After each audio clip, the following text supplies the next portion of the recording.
Philippiens, chapitre 3, verset 10. Afin de connaître Christ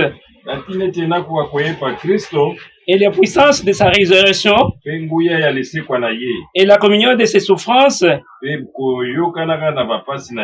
devenant conforme à lui dans sa mort pour parvenir.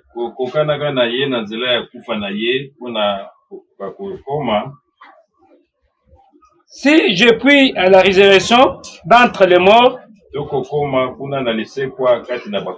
ce n'est pas que j'ai déjà remporté le prix.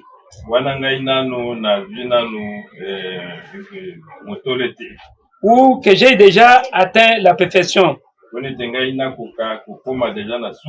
Mais je cours pour la chair de la saisir. Puisque moi aussi, j'ai été saisi par Jésus-Christ. Prions. Éternel Dieu, notre Père, nous sommes encore devant ta face. Toi qui nous as connus, toi qui nous as aimés, tu nous as encore réunis en ce lieu pour que nous puissions te louer, pour que nous puissions te glorifier, puisque nous savons que nous sommes libres. Tu nous as sauvés à la croix. Oh Dieu, commence avec nous dans cet assemblement et termine avec nous. Nous sommes tes enfants. Viens au milieu de nous. Viens œuvrer en nous par ton Saint-Esprit. Au nom de ton Fils Jésus-Christ, nous t'avons ainsi demandé. Amen. Alléluia. Amen. Olo azwa lokumu. Amen. Ona ngolo apesi biso tuka mukoma na isika oyo. Amen. Oyoki itangi kitoko pe kusenga ete nkolo akoka kosopa mapamboli na ye likolo ya litangi wana. Amen. Batangeli biso na mukanda ya Philippiens chapitre 3 na verset 10. Nyonso ngai nazali koluka ete nayeba Kristo pe nguya ya lesekwa na ye. Amen. Amen. Pe nakokana na bapasi na ye atini ete nakoka kozala lolenge moko na ye na nzela na kufa na ye. Pona elikya na ngai ezali ete tango baseku bakosekwa ngai pe nakoka kosekwa kati Amen. basekwa. Amen. Oyo ezalaki elikya ya Paul, ya Thomas Paul. Si possible akoka kokoma na boyebi nzambe, koyeba nzambe na nzela ya nguya na ye, la puissance de sa résurrection. C'était ça posa oyo ezalaki katikati na Thomas pe akoka kokokana na bapasi na oyo nyonso nkolo amonaki atini ete akoka kozala moko na ye na kufa na nkolo. Ete ntango nkolo akufaki biso mpe tokufaki na ye elongo. Amen. Ntango anyokwamaki tozalaki na ye mpe kosekwa na ye biso mpe tozalaki na ye. Vraiment kombo na nkolo na biso ekumisama. Tokotala lisusu ndenge nini nkolo atambolaki toujours na bana Israël na Ancien Testament. Pour ça toujours parallélisme. C'est koyeba nkolo habite la connaissance na nzela ya boyebi ye mais na nzela na nzoto te na nzela ya molimo na ye. La puissance ya molimo na ye, puissance ya résurrection. C'est ça les soucis d'un chacun. Et il obelobi ete o mikando tozali kotanga la lettre. Soki otangi yango kaka boye ebomaka. La lettre tue. Mais c'est l'esprit qui vivifie. De molimo ezali kopesa nguya. Ezali kopesa makasi. Tout c'est l'esprit. La fois passée to solo la si regarder l'invisible. Ya azali molimo. Mais azali kokamba biso. Le voix qui n'a biso était ne craignez rien. Bobang eloko moko te. Je suis avec vous. Kolo na biso est toujours présent. En toute occasion favorable ou pas. Mais ce que ça kolinga to yeba ye na nzela ya nguya na ye. La puissance de sa résurrection. Na mukanda ya Osée chapitre 4. Osée chapitre 4, à partir du verset 1er. La Bible dit, le Seigneur est en procès contre les habitants du pays. Awankolo a sepelité. Na bato bazalaki kobika na mboka na ye. O mboka elaka. O mboka pesa ki bana Israël. Alors, gens d'Israël, écoutez donc ce qu'il déclare. Bino, bana na Israël, et beaucoup à koyoka makamuni nazali koyebisa biso. Il n'y a plus ici, ni fidélité, ni bonté. Amen. Abi, bosembo ezalite, bolamo ezalise. On ne reconnaît plus Dieu, on ne reconnaît plus comme Dieu. Bazali ko izali, c'est-à-dire ils n'ont plus la connaissance ya nzambe wana. Ce qui te sauté dans verset 6, pour n'en être que ndimbola ya malamu. Oui, mon peuple est réduit au silence, faute de me reconnaître. Dans la version Nabino Bakomi, mon peuple périt par manque de connaissance. Amen. Awa nzamba koti en jugement pas ako acquiser libota na ye. Pona nini bazangi mayele. Connaissance ya libana nzambe zate. Bayebi nzambe lisusu te ndenge ifale nini koyeba ye. Abiti yango bozali kokufa. Na Osée chapitre 5, na verset 15. La Bible dit, eh bien, je vais rentrer chez moi, annonce le Seigneur. Pour le bête, n'a pas se retirer n'angaïna. Alléluia. Combien de gens koyeba ngai te? Nanzela ya nguya ya lisekwa nangai. Nanzela ya bunzambe. Moi, je vais me retirer. Jusqu'à ce qu'ils reconnaissent leur faute. Alléluia. Tina tango oyo bakoka koyeba mabe na bango. Mabe na bango ezalaki nini ete bayebi lisusu nzambe ndenge ifale bayeba ete. Mon peuple périt par manque de connaissances.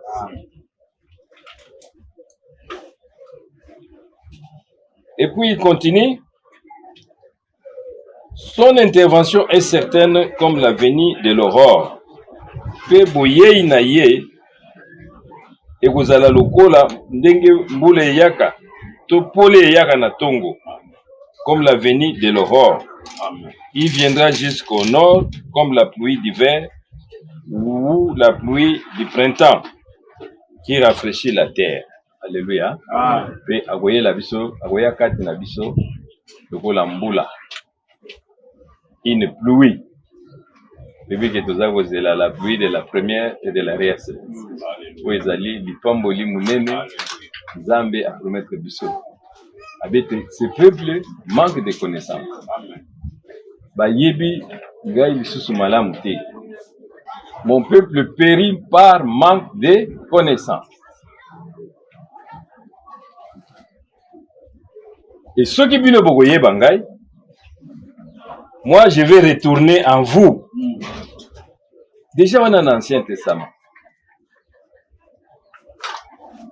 Donc quand la boboy koye bangai, moi je vais me retirer. Na ko se retirer nangai parce que pratique vous allez ko sala, bozo sala ndenge elongo banité. Ezala baptême ndenge nga na sepeli nangote. Amen. Ezala Sainte Seine ndenge basala ga yangote. Amen. Donc mutu na mutazo sala ndengo ya lingi. Alors moi je me retire. Natiki bino sala bisala sala. Mais tangu bino bokobanda koyoka makambu. Bokobanda koyoka pasi. À ce moment-là bokoluka ngai. Amen. Amen. Amen. Amen. Ézéchiel 18:31.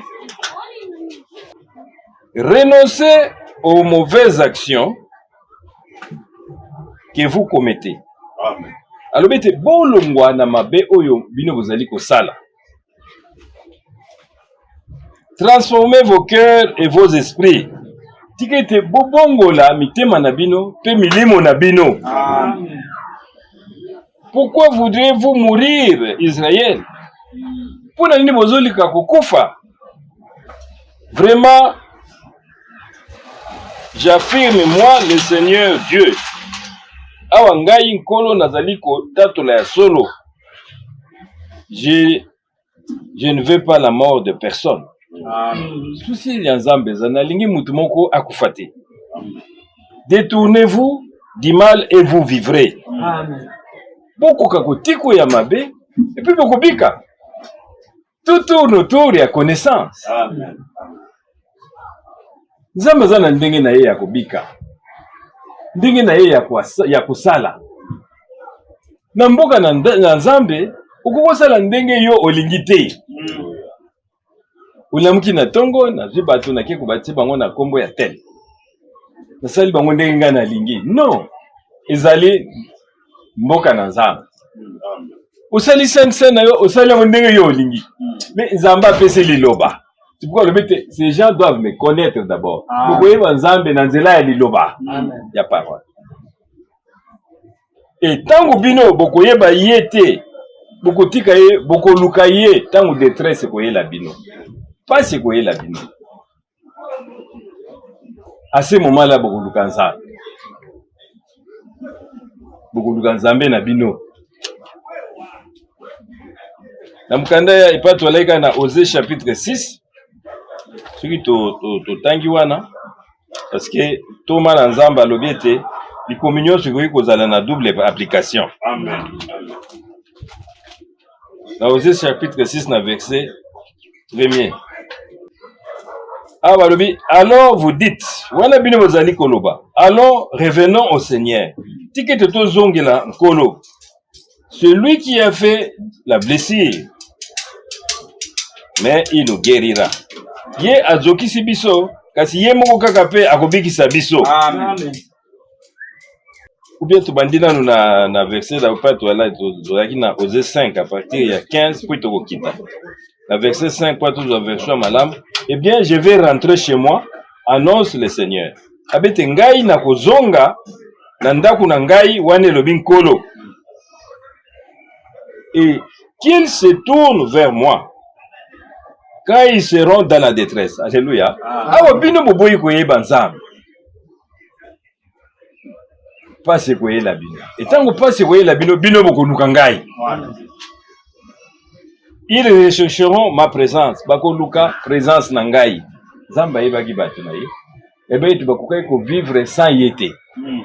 Amen. Sans ndenge ya pesi bango ya kotambola te. Il faut marcher conformément à la volonté de Dieu. Amen. Maintenant, le verset, chapitre 6, au verset 1er. Alors vous dites, alors revenons au Seigneur. C'est lui qui a fait la blessure. Yende abeti biso tozoki, mais il nous guérira. Alléluia. Kasi yeta abeti azanzambe na mawa. Akosala nini akobiki sakaka. Amen. C'est lui qui nous a frappés, mais il bandera nos plaies. Ata beti biso tozaka kabana. Tozoki kaka ye moko akende koduka kiso yo ponete a réparer pas no. Amen. Parce qu'il y a ça tata malam. Amen. Et nous rendra la vie en 2 jours, en 3 jours, il nous relèvera. Alléluia. Oezali likomi ya lisakoli. Amen. Likomi ya lisakoli. Frère Branham pas qui écriture. Pas qu'on lakisa biso que Israël 2 jours dans 2000 ans. 1 jour pour Dieu c'est 1000 ans. Au moins il fera 2 jours au bango ba vous allez aveugler. Ensuite à côté le misabango. Amen. Amen. Amen. Mais les mêmes lisakoli, les rapports frère Franck Abito, ils appellent na des et ça la pona côté appelle ngomba. Amen. Ah bazolo bana biso na tinete bato yo baboya kinkolo.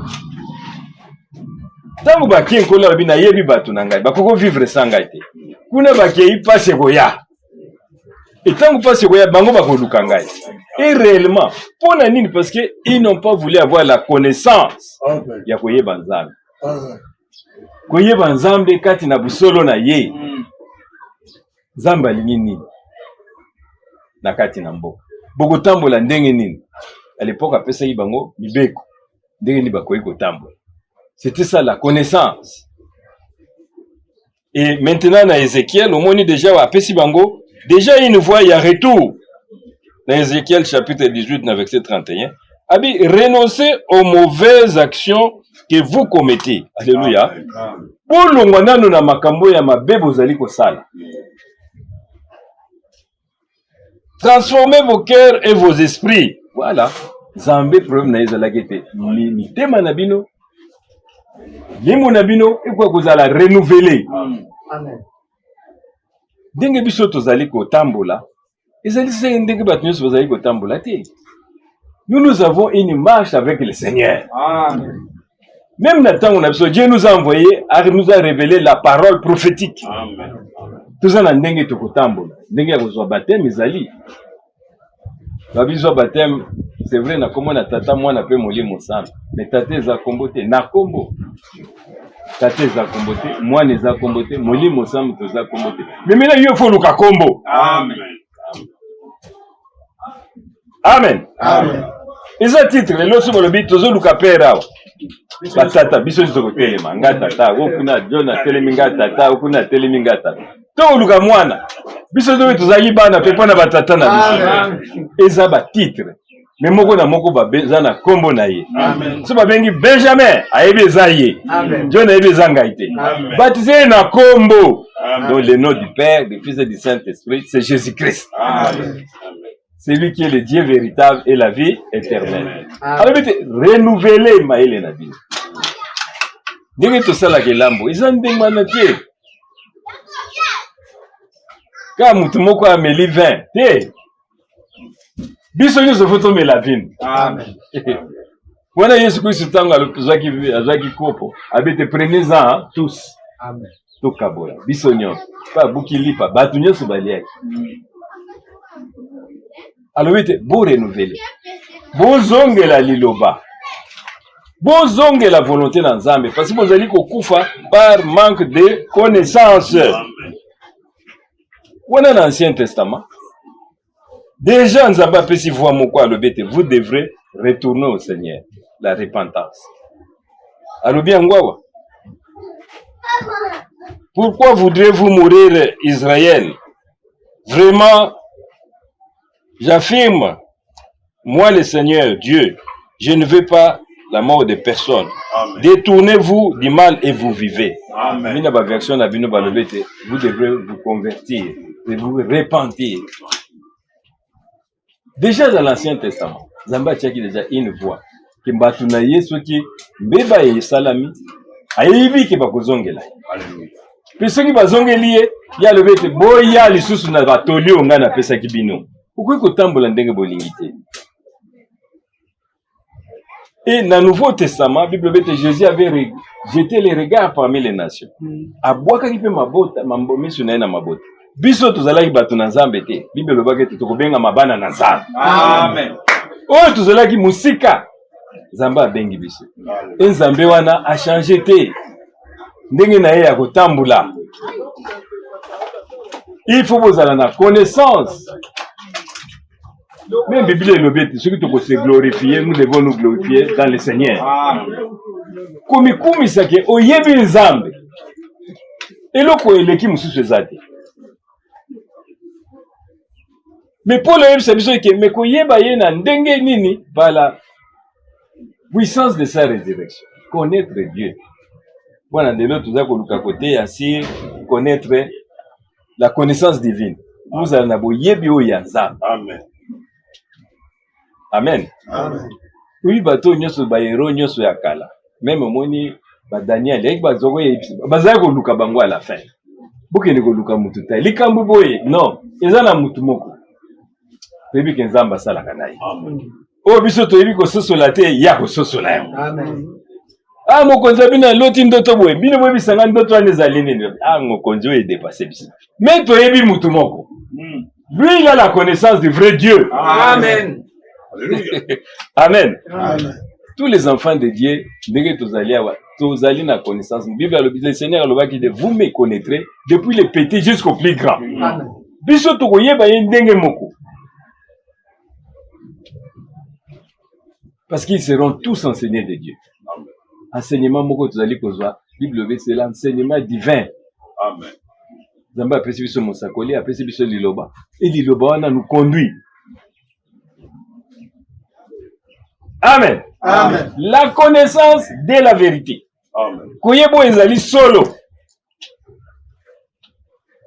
Maintenant, oyo bana Israël nde batamboli Nzambe abete. Soki ba bebisi na tikeli bango mo espace.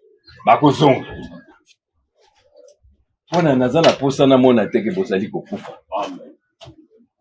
Posa Nzambe ezali te soki toyi na présence na ye tozala na vie éternel. Tobika seko na seko. Amen. Dans 2 Corinthiens chapitre 5, dans verset 1 à 8.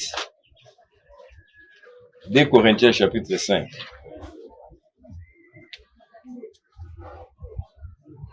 À partir du verset Yaliboso. Nous voyons en effet que la tente dans laquelle nous vivons, c'est-à-dire notre corps terrestre,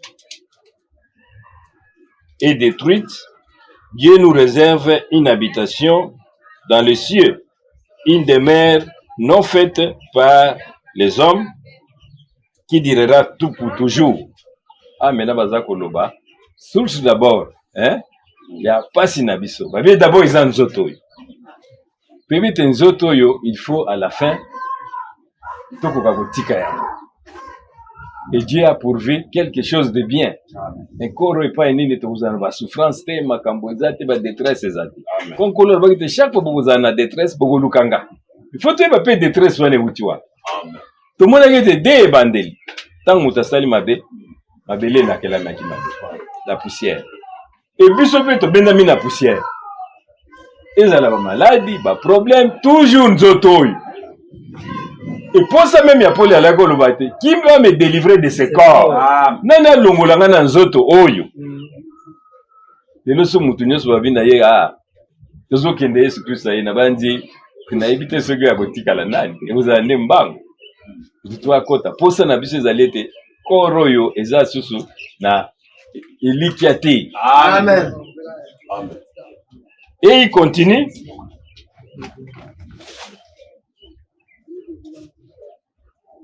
Nous gémissons maintenant. C'est-à-dire, dans Zéla, tous les kolela. Le monde qui a envoyé qui n'a pas qui m'a conduit mon nez. Pas de quoi mireiller. Parce que quand tel mi boy m'a conduit là, tu vraiment uniforme. Je suis pas le goli bilamba. Azala qui n'a lèvre. Mais mieux moi que Zala iko gêné. Mbongo ezali makambo ezali lokumu ezali même à la jambala. C'est-à-dire, le corps a des problèmes. Nous gémissons. Toujours mutuna niveau mongo quelque part. Amen. Zoto ezali kodera. Seigneur lobageke quand vous serez dans la détresse. À ce moment-là beaucoup kangai. Parce que toko se séparer kaka na nzoto oyoyo, mukolo Yesu Kristo akoya. Amen. Ya Bible bete nzoto na biso kozala transformer. Amen.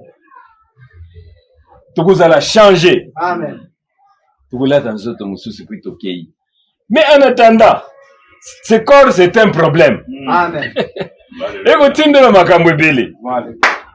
Olia, osala boy. Qui me délivrera de ce corps de péché? Amen. Et c'est là qu'il dit Mutuna ya ye Thomas. Et maintenant, dans verset 4. Oui, aussi longtemps que nous vivons dans cette tente terrestre, nous gémissions comme sous un fardeau.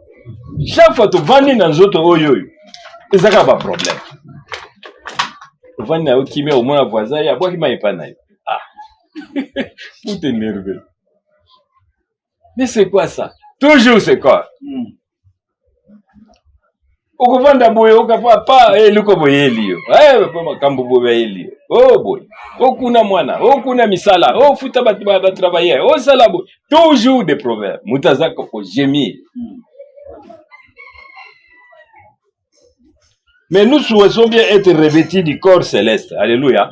Pour ça, la biso zalete nzoto yo elongwa. Tolata nzoto yo ya alola. Bonzamba pesi biso. Mais oyo nzamba promettre biso, il faut que tangu yako ya. Voilà. Mais tout ce temps, kola revêté soki boko nyokwama, boko lukangai. Amen. Amen. C'est-à-dire, tant que nous sommes dans ce corps, nous devons être en harmonie avec Christ. Amen. Le verset 5. C'est Dieu lui-même qui nous a destinés à cela. Il nous a accordé son esprit comme garantie des biens qu'il vous réserve. Alléluia. Amen. C'est-à-dire, maintenant, Zambenda sala qui va condition nyos. Mais, pour la kolonga ba, situation tuzali na yango, il n'y a qu'une seule voie. Molimo na Nzambe fuza katina. Soki molimo na Nzambe zali kati na yote, tout le temps oyoyo, ti yo koma na lycée quoi, c'était des problèmes. Mais quand l'esprit est en nous, c'est une garantie. Amen.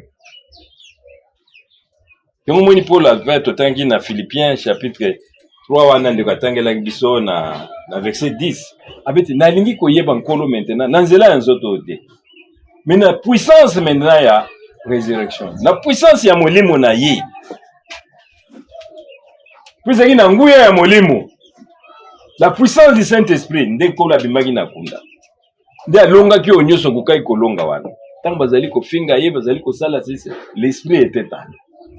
Puis ayoko tato la ye kati na yete ozali mwana na Nzambe. Tout ça ekoleka. Et ceux qui ozali na molimo na Nzambe te, oza na problème makasi kaka na nzoto oyo. Amen. Amen. Et seule voie Nzamba pesi biso pona kozongela ye, c'est la voie de la repentance.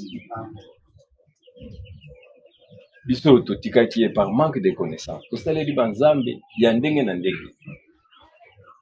Tozwi mateya ya ndenge na ndenge. Mutu na mutu azwi mateya banda to abandi kokola tia komibo ya ndenge na ndenge. Amen.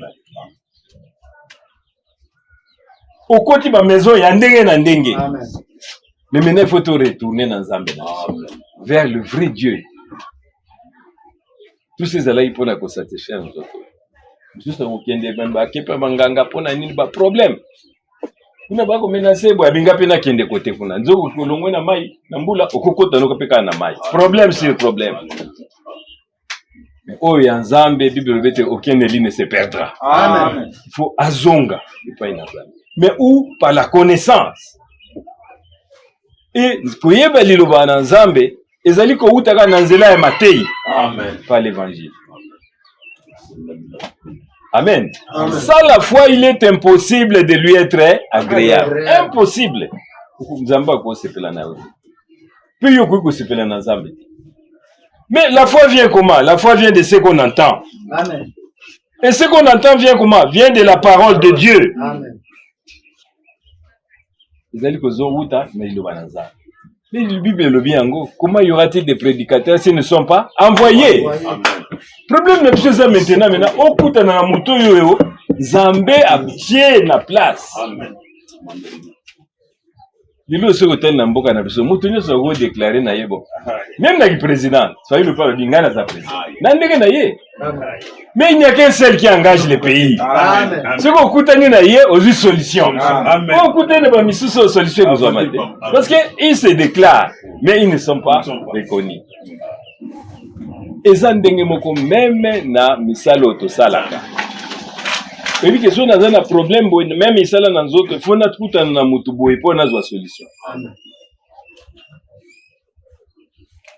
Awa tosalaka oui toza ba soda biso nyonso même il y a une tête. Amen.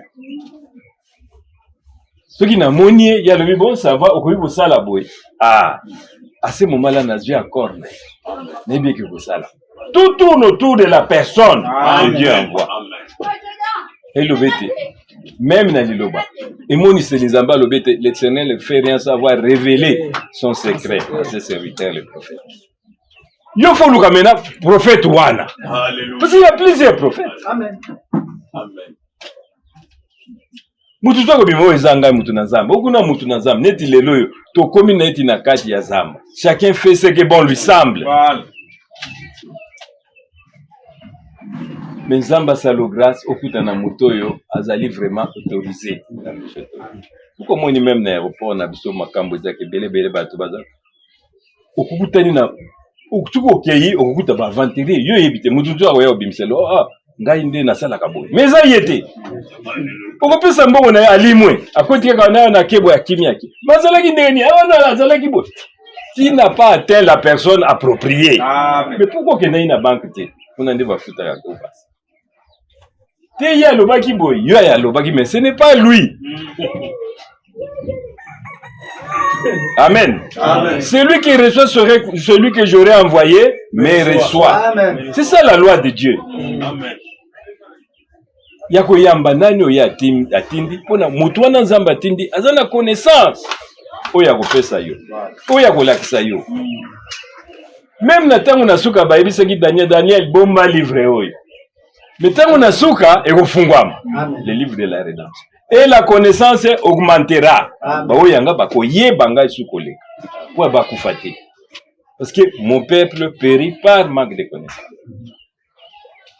Amen. Amen. Mukuyi koyeba même lilobo na nzela ya nzoto te.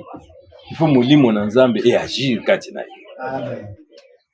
Tout le monde est na Osée, alobete na koya lokola mbula. Na Osée chapitre 6. Je viendrai comme la pluie. Nzamba pesi liloba na ye. Mais il faut ça la petite différence. État où tozali na ngo ezali conformité. Amen.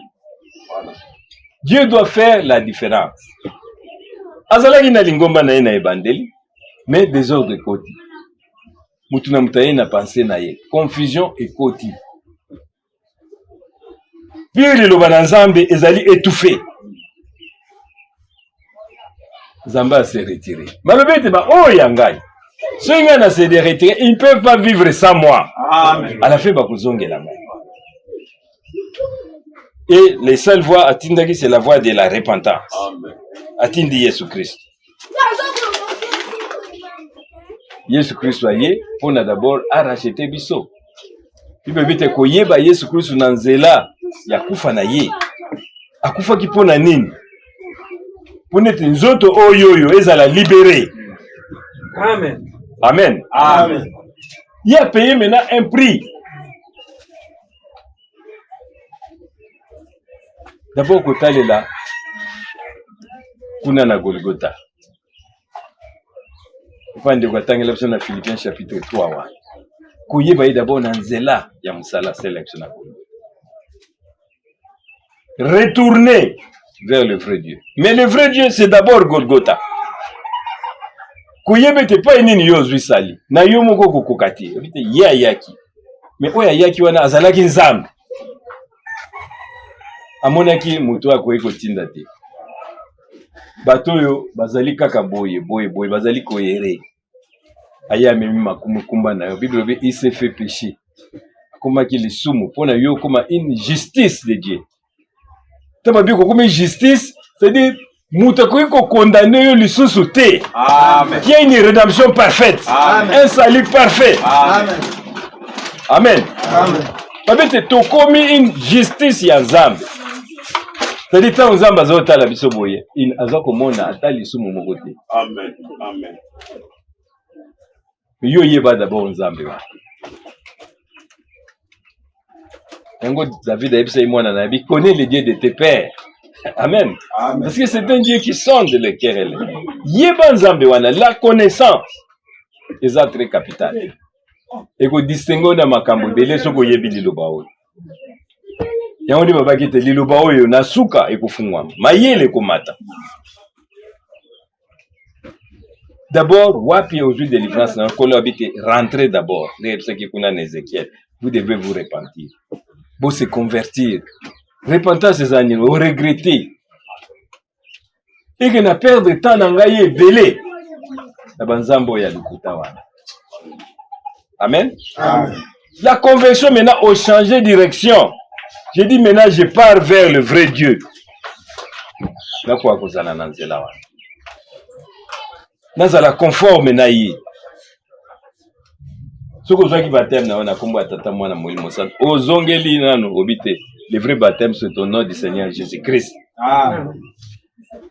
Parce que oya ye premier na Nzambe, il veut rien que louer le Seigneur. Oui. Et loko mususu ozali ko na ngote. Et pas na Nzambe. Si ce n'est que kokumisa ye. La Psaume chapitre 50, na verset 23. Nzembo.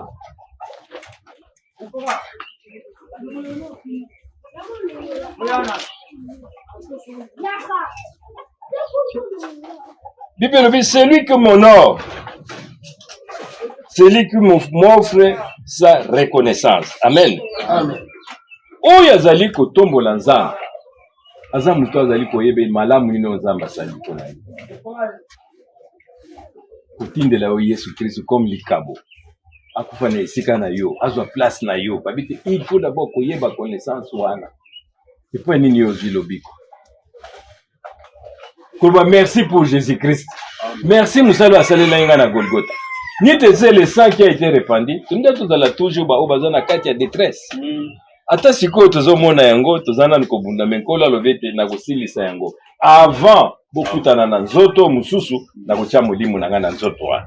Parce que notre corps c'est un temple. Onzamba zosala posa na ezali ete tokoka ko vivre, akwa ko vivre katikati na biso. Toyebi maintenant en dehors ya connaissance oyo ya liloba. Dieu doit faire la différence. Pourtant ko sabinote nan to tondisamité. Bible dit que nous sommes des vases. Amen. Par la nouvelle naissance, Nzamba zui a sukoli yo. Amen. Ukoko zo ver moko kwa kina potopoto. To le sika moko ya mabe, yo zui yango, luma ya moto sukoli yango, to bongisi yango. Et comme verre d'honneur. Amen. Potopoto wana se tue longo. Même verre wana ko yuko zango mena mayotie, pesipe mutu to yo moko meleli yango. Amen. C'est-à-dire par la nouvelle naissance, Nzamba za ko nettoyer biso. Tobotami na nzela ya liloba, la pire parole. Il nous a engendré par la parole de Dieu. Et parole, nous l'acceptons d'abord, premier pas. Il faut une délivrance, c'est en Christ. Dieu était en Christ et réconciliait le monde avec lui-même. Amemi mikumba na biso nyonso. Amemi ba fardeau na biso nyonso. Alléluia. Dinga pa wana rubina Ézéchiel était bazongela ngai. D'abord vous devrez vous repentir. Tournez les regards vers Golgotha. Amen. Amen. Kuyeba mnani yango et pas nini yozwi délivrance na yo. Et il faut la paix si j'ai à remercier Nzambe au jour le jour. Seigneur, merci pour Golgotha. Amen. Merci pour la musalo salela inga ikuna. Il faut qu'on ait la reconnaissance. Bible dit la reconnaissance n'est pas de ce monde. Au monde tout le monde prêche sauf qu'au toucher le but n'est pas éouti. Nous devons dire merci Seigneur. C'est sans effort. Amen. Bible le bete sikoyo posa na Nzambe zaliete biso oyo. To sosoliete asali biso oyo tozali. Tokoka kobika maintenant pona ye. C'est-à-dire tokoka kobika pona mutu wana. Nzambe azala bete na Nzambe na bino. Posa na ngai zali beaucoup fati. Vous allez à l'aise. Détresse zalate. Mais bolandaka maloba na ngai. Boulanda ndenge ngana zali kolakisa bino. Nzambe wana Nzamba Israël a changé te. Le Dieu d'Israël c'est notre Dieu. Amen. Amen. Amen. Dans 1 Pierre chapitre 5 verset 7.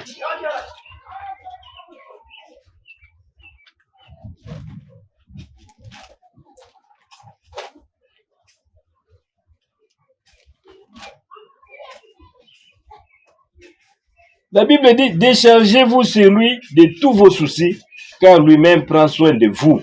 Amen. Amen. Ce qui est société na zongi maintenant, à Jésus-Christ. Ba problème n'y a surtout à tout comme lieu ni les autres comme la yo boyeno boy. En attendant, tout quoi cause la revêtir. Il veut revêtir les amis comme on a n'y a ce plus sangue pas na Jésus-Christ. Il est là. Amen. Amen. Amen. En toutes circonstances. Oh, Moutoua Zakandénia, Tabasali Boeboda, il est sans foutiste. Mieux fatigué lié. Déchargez-vous sur lui. L'Axaï Moussalo, c'est là, il n'a pas c'est là, on a goûté. Aux alis malades, il y a la parole, la consolation et pas naïe. Alors, il est passé, mais ici, nous avons été guéris. Moi, Nazobé Lobi Seigneur, mon enfant était déjà guéri à Golgotha. Amen. Prends maintenant ton fardeau. L'ennemi n'a point de puissance sur cet enfant. Amen. Vous lui montrez Golgotha. Déchargez-vous sur lui. Venez tous à moi, vous qui êtes chargés. Je vous donnerai du repos. Amen. Nous devons avoir cette connaissance en nous. Ah, mais moi qui déjà mes compagnons, pas problème nyos, tout. Et biso zaka ko c'est merci, merci Seigneur pour ça. En toutes circonstances, remerciez-lui. Abiba oyo yanga. Tout le monde a un mutu zaka aveugle. Tant que musakola bondeli pona ye, ayebisi abite zonga. Kende nzamba bikisiyo. Et Moutouana Zalé ko pesa ka merci merci Seigneur. Amen. Timi soye ko fungwa. Mususu pa ninga ko sakana na Nzambe. Alléluia. Amen. Amen. Bayoka ni kuna na mwasi na ye na bande ko mususu babi Moutouana aza aventurier. Toki de kosa yeke ngai nazali na tuberculose. Akepa mutu na Nzambe asambela za taliye boy. Abina moni maladie tendeko. Kende.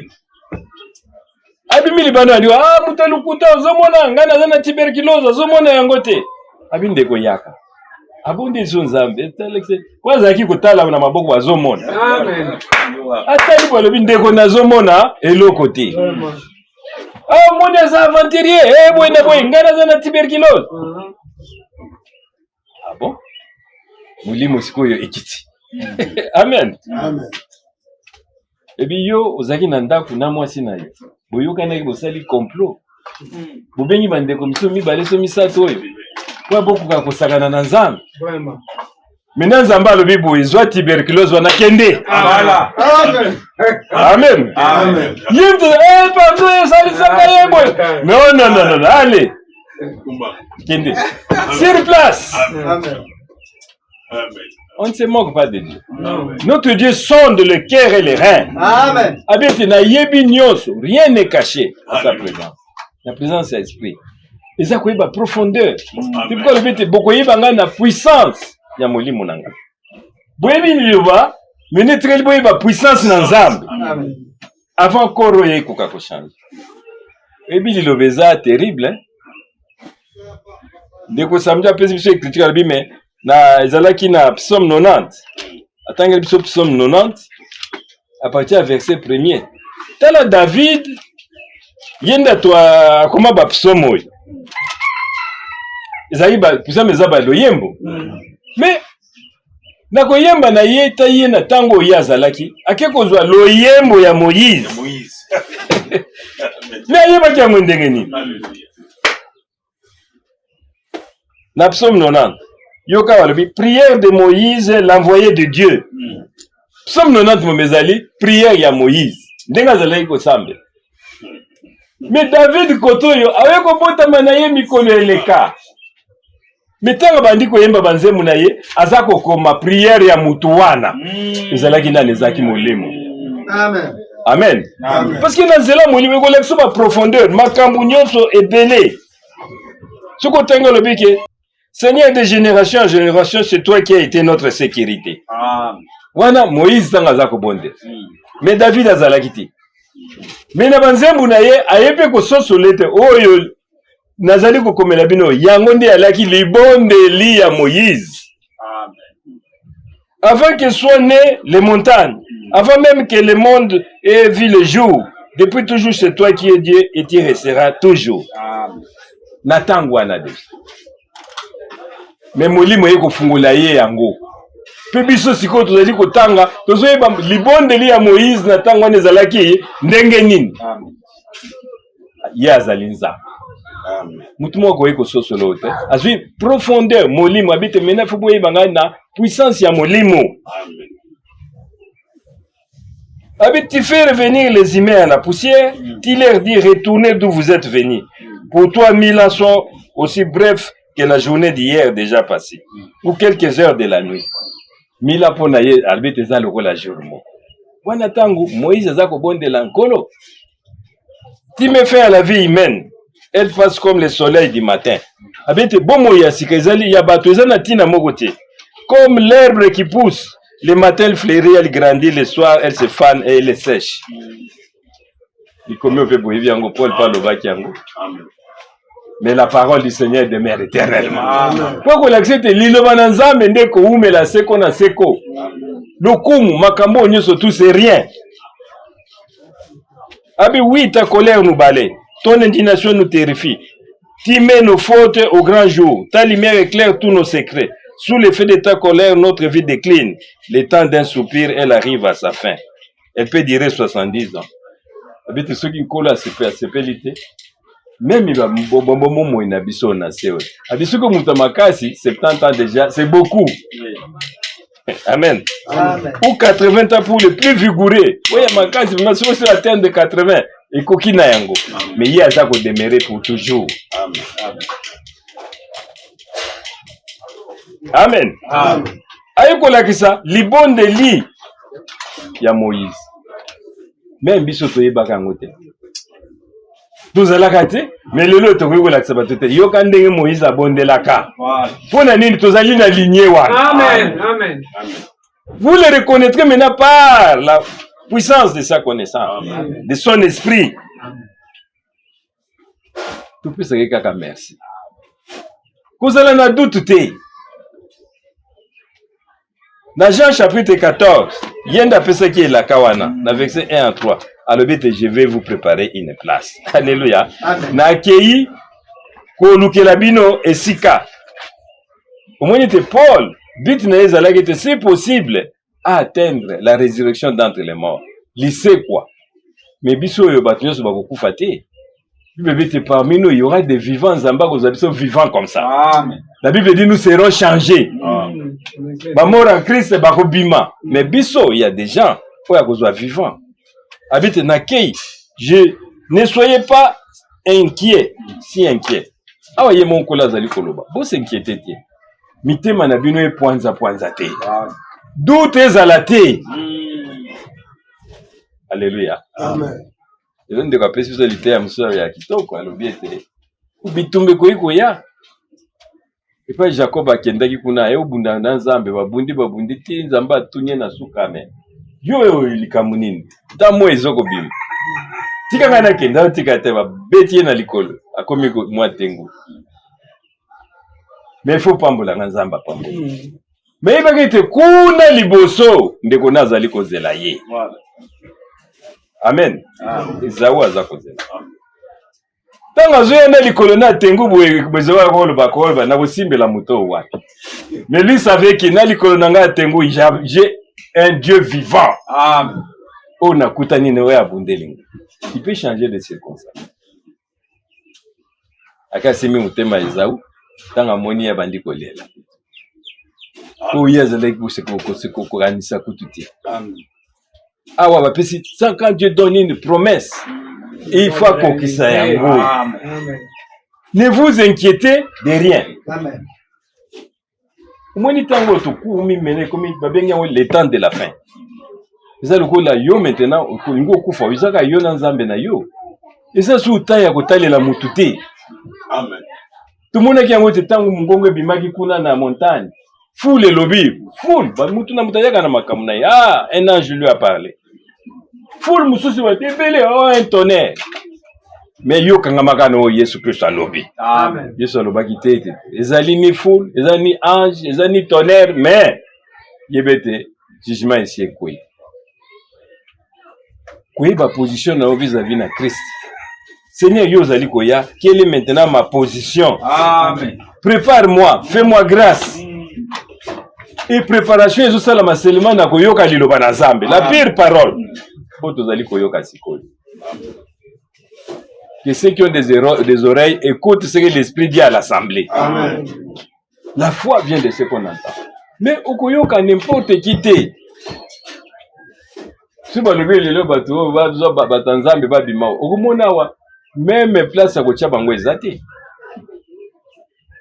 Même ça de Matthieu à la moitié que tonda. Un homme de Dieu.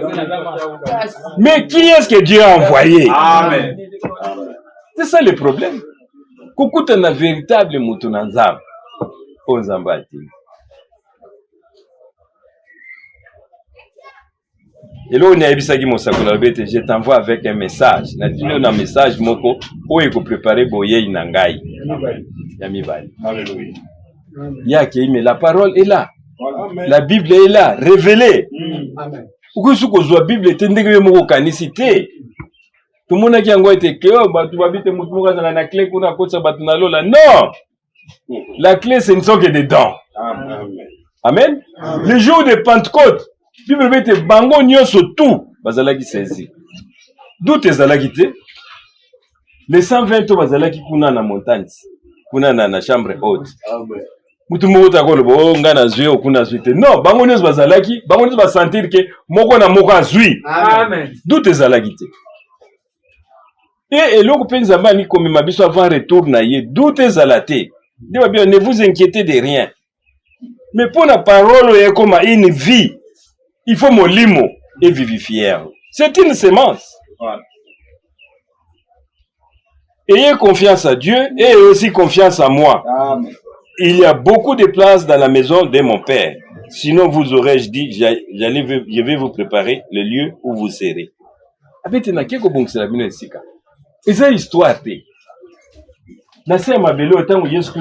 y avait Moko Ayaki. Moko wana zalaki drifté. Abota makikuna mboka drift mais azalaki nzambe. Kati na nzoto. Yesu Kristo. Etango ya ye amati bato bamoni pe ndenge ya benga ina bapote na ye bamoni ndenge amati akie kobongisa sika kuna na lona eza histoire te mutalo banote osuko kufi vino yo esuki te okosekwa. Amen. Amen. Misusu bakosekwa pona lisambisi na jugement ya trône blanc, misusu bakosekwa pona kokenda gloire. Amen. Nzambe apongisi biso kembo moko epai ye azali alobete là dans ce demeure là domaine wana ba place ezali ebele Évitant Jésus Christ akufaki bato, akufaki pour tout de multitude, c'est-à-dire pour l'humanité. Mais bato nyonso bayambi ete. Amen. Mutu nyonso akolaka na Yesu Kristo te. Ezalaka mwa portion ya bato oyo ye ayebaki liboso mpe mokili ezala. Bango nde baza kondimela ye. Bite ezoteya partout. Toteya ba ezoleka na ba internet. Mais mutu moko te oyo akoyambela akoyoka liloba ezaka oya nzambe. Mwa muke wana. Mais ye akufeli pour tout le monde. Dès kuna nzambe alobai na bango kunikola nzambe alobai na bango kuna na Ancien Testament alobi nalingi kufa ya mutu te. Amen. Kusala ni bobongwana, repentez-vous. Convertissez-vous, bozonge la vraie nzambe. Yazali nzambe na bilaka. Je vais vous préparer une place. Et lilobo il faut ezwa une vie katikati na biso. Amen. Ezala espérance na biso. Amen. Tout se préparer au jour le jour. Eza sous tango ya kotalela mutu te. Moi mutu so alingo kufa entre ye na nzambe. Bazaka bango mibale. Amen. Amen. Mutu asala mabe minga linga ko kufa to komona zo bunda pona kata molimo. Mais mutu ayeba zo kena pe asekaka même. Mais akufa ga zo seka. Moi akufa ki na ba problème. Mais au sentir ba minga nga ba yebi yango. Bango bato ba observa ka ndenge bato ba kufaka. Eza facilité. Yo yebi Yesu Christ te mais ozo ko maintenant yo ozo ko affronter maintenant le diable. Amen. Amen. Tu vas en prison. Amen. Parce qu'il y a une prison. Les autres ceux qui bakoufi, ils sont en Christ, nous montons et descendons. Frère Branham a commencé tous les deux endroits. A commencé tina en fait. Habite nazo kitaka. Ah nazo tina koko takuna mezala ki problème. Na okuta basi lukwa ba ibu baza kubangisa ngai bwena abi kolo pardon bimisanga na esika. Abi zepa inako bondela bino bokende te. Voilà. Mais ça me passe avec grâce à comme na lola. Amen. Abi na koti batu nyoso to jeune. Alléluia. Amen. Même si moi ni tata koko abi nazo yebete un jeune garçon. Abi koko moko bazangi na 90 ans. Tala. Bazo yamba e frère. Abi kuna moi c'est ko yambo sentiment mabe ezati. Amen. Bango les autres kitoko. Ils attendent.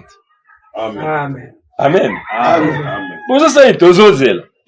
Bata Paul baza pe kuna. Oh yo pe te yaki biso tozali awo. Abi est-ce que bata Paul bakokota? Amen. Mais oui bakokota. Soy bango bakoti bino pe bakokota. Parce que moi j'ai prêché comme Paul. Amen.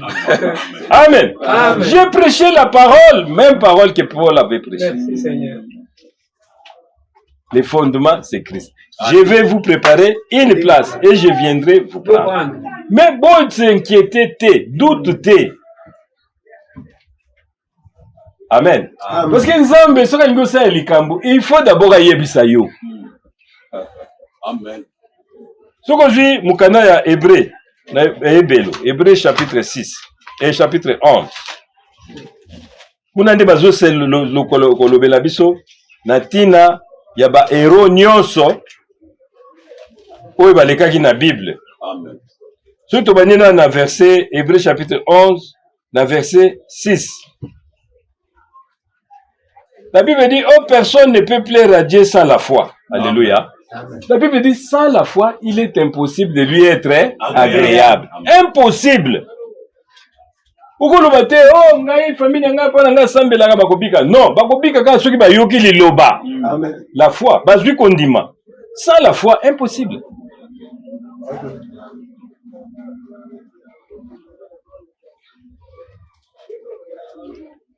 La verset 5. Par la foi, Enoch fut emmené auprès de Dieu sans avoir connu la mort. Personne ne put le retrouver parce que Dieu l'avait enlevé auprès de lui. L'Écriture déclare qu'avant d'être enlevé, Enoch avait plu à Dieu. Alléluia. Amen. Mais c'est Enoch a été enlevé. Mais avant l'enlèvement, l'itato la mérité, azali oyo asepeli na amisepeli sinanzam, il était agréable à Dieu. Mais on peut être agréable comment? La réponse est au verset 6. Sans la foi, il est impossible de lui être agréable. C'est-à-dire que Enoch azalaki na kondi. Ayebaki kaza kokende pas croire na likomi wana. Azalaki na doute te. etango yango ekokisamaki Enoch akendaki. Amen. Amen. Okoki kotanga ba héros nyonso tout, même na 17. Par la foi, Abraham offrit Isaac en sacrifice lorsque le Dieu mit à l'épreuve. Quand bazolo ba foi, c'est-à-dire la foi vient de ce qu'on entend. Ndenge tobite eutaka na koyoka. C'est-à-dire ba yebisa qui est déjà Abraham ekozala bona. Eza na hasard moko te. Dans Romains chapitre 10, dans verset 14 à 17. Romains 10.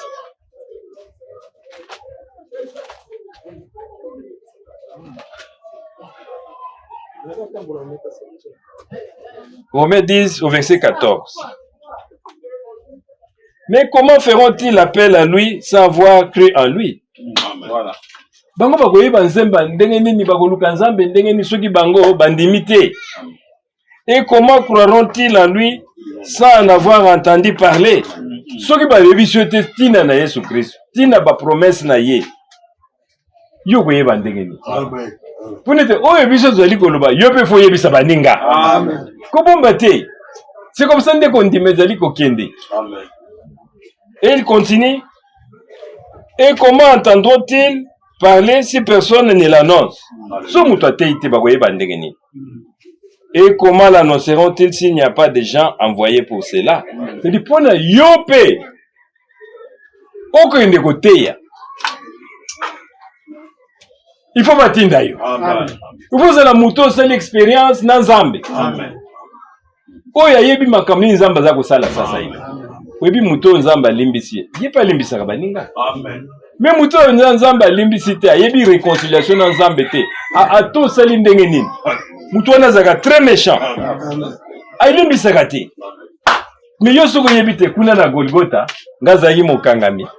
Ba libérer ngai. Parce que là où il y a l'esprit du Seigneur, la Bible dit il y a la liberté. Amen. Nous sommes des hommes libres. Attends bébé ndenge ne yo ba Seigneur, tu m'as pardonné, moi aussi je pardonne. Amen. Amen. Popite, les sumo yo nzamba olimbisa te kaka blasphème contre le Saint-Esprit. Amen. Omona mutu wana ye. Bazo yebiso oza maladi te, azo saka na molimo. Mais oza malamu te, ozo saka na molimo. Ali kende na diabète na soki na tuberculose na ye. Baramoka santé pas na makila ebandi ko sa. Eh, bolimbisa. Non, allez kende. Oyaki ko luka yango. Voilà. On ne se moque pas de Dieu. Amen. Abete, mais il faut qu'il y ait quelqu'un pour vous prêcher. Amen. Comme comme le déclare l'Écriture, qu'il est beau de voir venir des porteurs de bonnes nouvelles. C'est-à-dire, makolo ya bato bazali comme masango malamu, bazali malamu. Amen. Même yo, ce que côté ya tan muke wana umemi mutu moko en Christ. Nzamba ko pambola yo. Amen. La Bible dit il y a la joie au ciel quand un seul pécheur se répand. Pour nani yo kende ko luba. Yepe nzambe eza yo memena makasi te soka zaliwe ya nzambe il va rentrer auprès de lui. Même ba prédication tuzali ko sala to chango na ba lien ba internet ezali yo partager yango okuta na mutu mususu ya za ya nzambe akoyoka pe akozongela nzambe. Toza na ba frères baza partout dans le monde. Amen. Bazali partout. Qu'il est beau de voir venir des porteurs de bonnes nouvelles, mais tous n'ont pas accepté la bonne nouvelle. Alléluia. Yesu akufi pour tout le monde. Mais kaka muke ndeba kondima. Ah oui, Seigneur, qui a crié à la bonne la nouvelle que nous proclamons. Ainsi, la foi vient de ce qu'on écoute la nouvelle proclamée, et cette nouvelle est l'annonce de la parole de Christ. Amen. Amen. Amen. Amen. Même aujourd'hui, dans Hébreu chapitre 5, dans verset 27, pas toi là qui wana tozonga muke wana. Pour monete, mais bana Israël tamba bimaki na Égypte. Ba yebisaki bango déjà ndenge koza. Hébreu chapitre 11, dans verset 27. Par la foi, Moïse quitta l'Égypte sans craindre la colère du roi. Il demeura ferme comme s'il voyait le Dieu invisible. Alléluia. Amen. Par la foi. Dans la vie, la foi vient de ce qu'on entend. Nzamba sa yebisaki bango. Puis yebisaki ba na Israël tokobima. Amen. Tokobima ekozala boye. Bozala na kondima wana. Bo zwa makila bocha na ba poto ya bandako na bino. Notre Dieu va nous visiter. Ils avaient d'abord entendu. La Bible dit c'est par la foi. Babanga kite. Moi bakolanda biso no bayeba ki ete nzamba ko frayer un chemin. Bayeba ki liloba na nzamba. Donc Bible lobi ne doutez point. Oyo nzamba lobi akokisi yango. Soka yebisi biso ki va nous préparer une place, ake ko préparer yango. Il viendra nous prendre. Et ça histoire té. Dans 1 Jean chapitre 3. 1 Jean 3, 21. La Bible dit, et si, mes chers amis, notre cœur ne nous condamne point, nous pouvons regarder à Dieu avec assurance. Alléluia. Amen. Tous les ans, mon premier à mon thème. Tout le monde a dit, changez vos cœurs. Vous changez mi thème à bino. Mutema na soki ezali ko condamner omoni loko yo zo sala zo lakso ke eza na assurance te tango zo yiba zo biso moyebi boy to biki réellement ozali condamner mais soki yo siki vraiment yo kite oyo to yambeza iloba na Nzambe croyez cela. Amen. Amen. Bato wana bazalaki sur na mitema na bango soki to bimi na Egypte Nzambe na biso asalaki promesse to kozala ba esclave mais to kobima amima biso na mboka na elaka batelaki susu te na si. Il regardait à l'invisible. Il regardait à la parole. Ne doutez rien. Que votre cœur ne vous condamne point. Ce va le mettre moutumoka ko kende na lola lo bangai. Amen. Yo lo ngai. Et tant ya ezana assurance.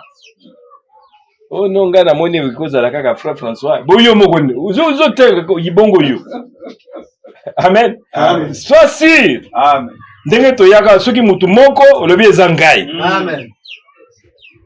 Soba bito kima mbabi kolo pesanga makasi na kima na leka frère François na leka yote. Yo pe kuna be na leka na double na passer aller. Biso nyoso tano ko molongo. Amen. Parce que nous avons l'assurance. Amen. Tout na mitema. Soyez renouvelés na mitema na bino. Yonkola robakete. Oyo na Jean watozo kende tosukisa na Jean chapitre 16 na verset 7. Abete il fallait na kende. Jean 16 na verset 7.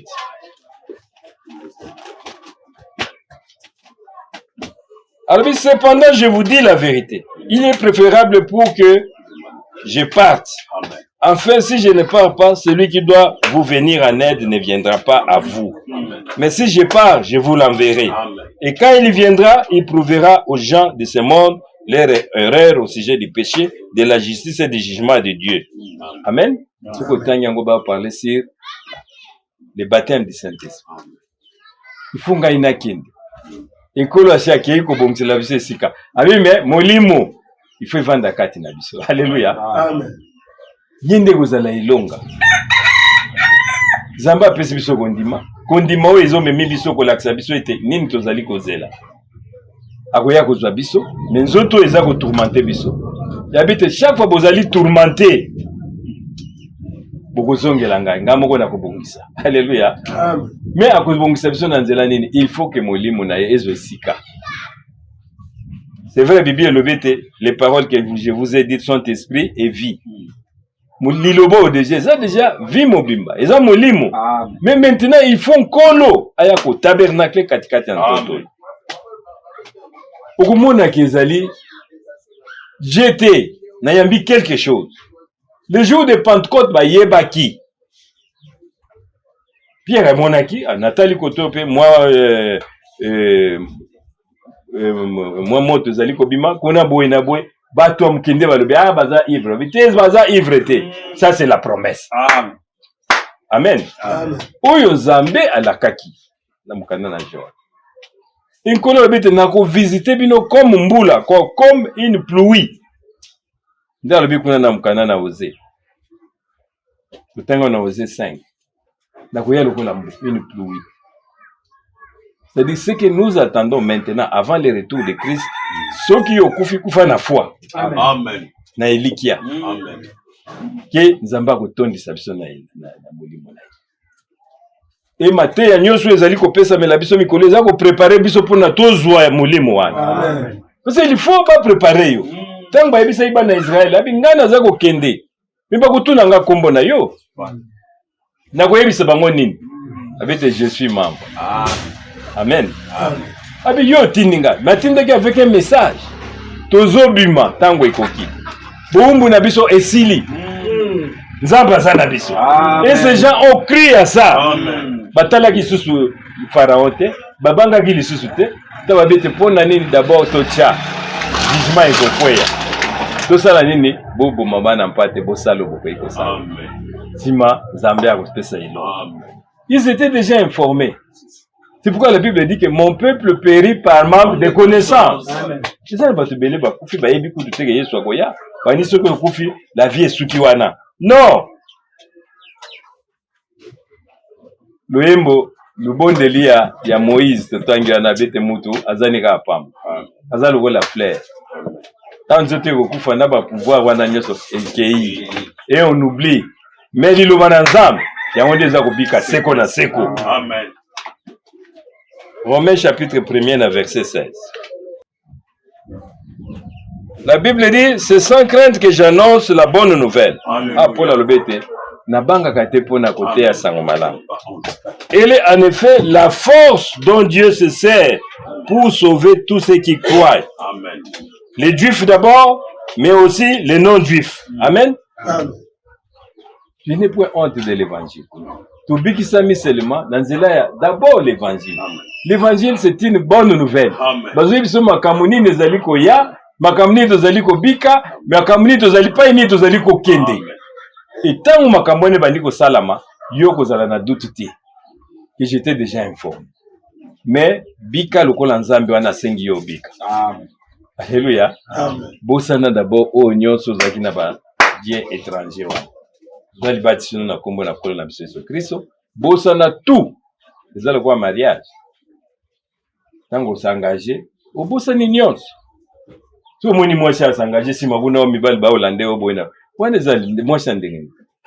Il doit être pour l'homme là. Amen. Amen. La Bible dit biso yo pe to comme maintenant nous devons vivre pour Christ. Mais pour les mois to ko yango ko sala yango tozo bunda bunda. Mais ce qui m'a dit, réellement, comme Paul disait, je suis devenu un prisonnier. Et vous associez yo tende ko tambula, moli monde ko tambusa yo. Kokoka na iloboto yo. Pour nous permettre biso ete tangu to kokoka avant ko kende nzoto échanger ba détresse wana moli monde ko longa. Bible bi même ba ko kanga yo ba memio na prison, ba memio devant ba konzio. Yo ndo ko lobate.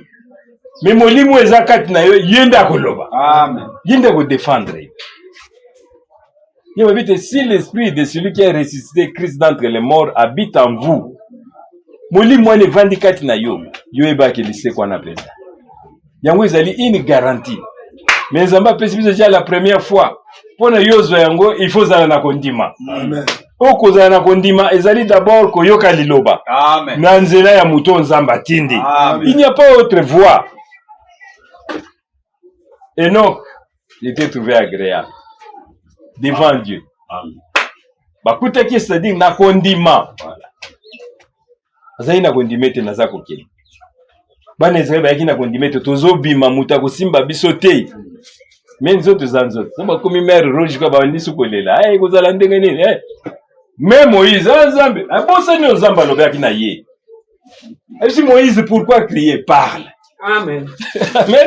Mais vous allez loba mayo komona et kofungwama. Amen. Parce que moi Dieu je suis avec vous. Le Dieu de la promesse. Amen. Amen. Que Dieu vous bénisse. Amen. Dans le nom de Jésus-Christ. Amen.